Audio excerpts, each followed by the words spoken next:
I know that when the accused was interrogated as to whether or not there were stones set in the fine gold crown sent as a sign to Charles the Dauphin, you, my Lord Bishop of Beauvais, expected to hear an affirmative answer, because, as you well know, stones set in fine gold will soon fall out and have to be set in a harder form of gold where another element has been introduced, such as copper. Instead, this evidence indicates that the accused was acting under the influence of divine guidance when she more cleverly replied than she was expected, I have told you what I know of it. Likewise, when she asked whether the crown did glitter, which, as you very well know, my lords, is the way fine gold appears to the naked eye, and for your pains you did not receive an answer. In the accused's answers to the court regarding the ring that a family had given her, she answered as an ordinary person who could not easily make the distinction between brass and the lowest standard of gold.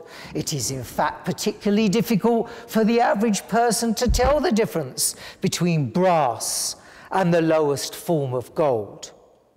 The accused's certainty that the crown shown to Charles had been of fine gold, that a ring had not been cast of fine gold, plus her use of these terms, bears witness to the fact that the source of her knowledge comes from outside her own experience, from the source she indicates that is always available to her, namely Saint Catherine of Alexandria and St. Margaret of Antioch.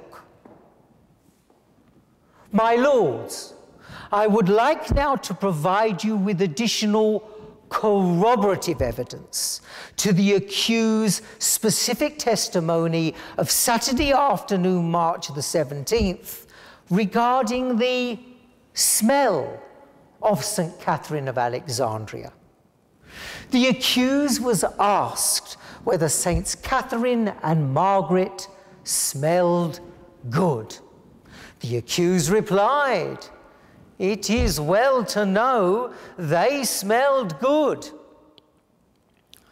I, myself, made a pilgrimage together with a retinue of Egyptian guides and porters to St. Catherine of Alexandria's monastery at the base of Mount Sinai in the Sinai Peninsula of Egypt.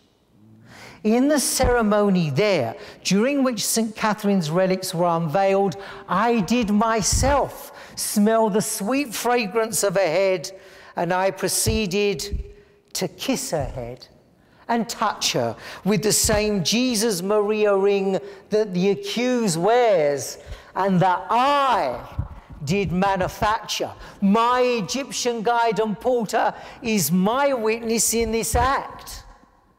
My lords, if you would press me to describe what St. Catherine of Alexandria smelled like, I will reveal here and now that she smelled of sweet myrrh in accordance with the accused's own testimony.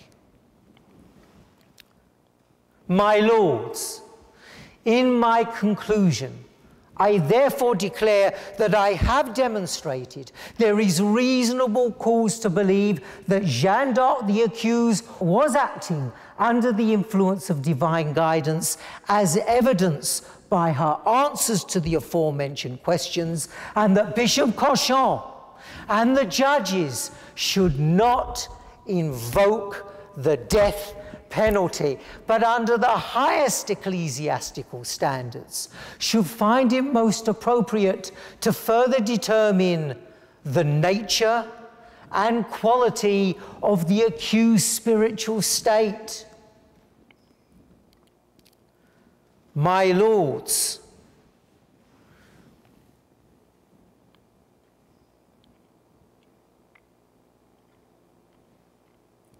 it seems to me that the enemy of this court is not the accused, as given witness to by the reasonable doubt that I have today demonstrated.